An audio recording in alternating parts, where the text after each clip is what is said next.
সাইদুল ভাই, ভাই এই খাটটা এটা কি ফুল বক্স খাট নাকি সেমি বক্স? Full box. এটা আপনি সেমি বক্সও নিতে পারবেন, আবার কেউ চাইলে ফুল বক্সও নিতে পারেন। মানে একের ভিতরে দুই, চাইলে সেমি বক্সও নিতে পারবে, আবার এটা ফুল বক্সও নিতে পারবে। এটা ফুল বক্সে আছে। ফুল বক্সটা নিলে কেমন প্রাইস পড়বে? এটা ফুল বক্স নিলে মাত্র 35,000। 35,000? জি। আর সেমি বক্স নিলে মাত্র হলো আপনার এই সিঙ্গেল পার্ট এইভাবে যদি নেয় তাহলে পড়বে হলো 28,000। 28,000 টাকা। জি। বিছানা হাইসা করে এগুলো কি কাঠের দিবেন? সলিড আকাশমণি 1 ইঞ্চি কেরা হবে। 1 ইঞ্চি করা হবে। আর এটা কয় ইঞ্চি থিকনেসের উপরে? এটা 2 ইঞ্চি। এটা দেখেন 2 ইঞ্চি থিকনেসের উপরে সুন্দর কারুকাজ করা। জি। আর কাঠটা তো শতভাগ আকাশমণি কাঠ। 100% আপনি গ্যারান্টির সাথে বলতে পারবো আকাশমণি ছাড়া অন্য কোনো কাঠ নাই। আপনারা অন্য কোনো কাঠ দেন না, এবং অন্য কোনো কাঠ যদি থাকে সেক্ষেত্রে আপনারা মাল দরকার প্রয়োজন পড়ে রিটার্ন নিয়ে আসেন। জি জি অবশ্যই।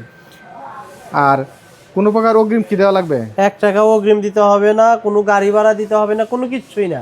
আপনি মাল হাতে পাবেন, জাস্ট আপনি টাকা গুনে দিবেন, শেষ। তাসিন ফার্নিচারের স্ক্রিনে দেওয়া নাম্বারে যোগাযোগ করে কিন্তু সুন্দর ডিজাইনের এই খাটটি নিতে পারবেন বাংলাদেশের যে কোনো প্রান্ত থেকে। কোনো প্রকার অগ্রিম লাগবে না। এবং পাশে দেখতে পাচ্ছি সুন্দর সুন্দর ড্রেসিং টেবিল, জি, এগুলোও কোনো প্রকার অগ্রিম লাগবে না। কোনো অগ্রিম নেবেন না। আপনি লক্ষ টাকার 10 লাখ টাকার যদি মাল নেন ইনশাআল্লাহ কোনো অগ্রিম দিতে হবে না। তো ঘর সাজানোর সুন্দর সুন্দর এই সবই আছে। আপনি 50টা পরিবারের ঘর সাজাবেন ইনশাআল্লাহ সেই মাল আমার আছে। তো অগ্রিম ছাড়াই যারা সলিড আকাশমণি কাঠের ফার্নিচার কিনতে চান তারা কিন্তু স্ক্রিনে দেওয়া নাম্বারে তাসিন ফার্নিচারের সাথে সরাসরি কথা বলে নিতে পারবেন বাংলাদেশের যে কোনো প্রান্তে।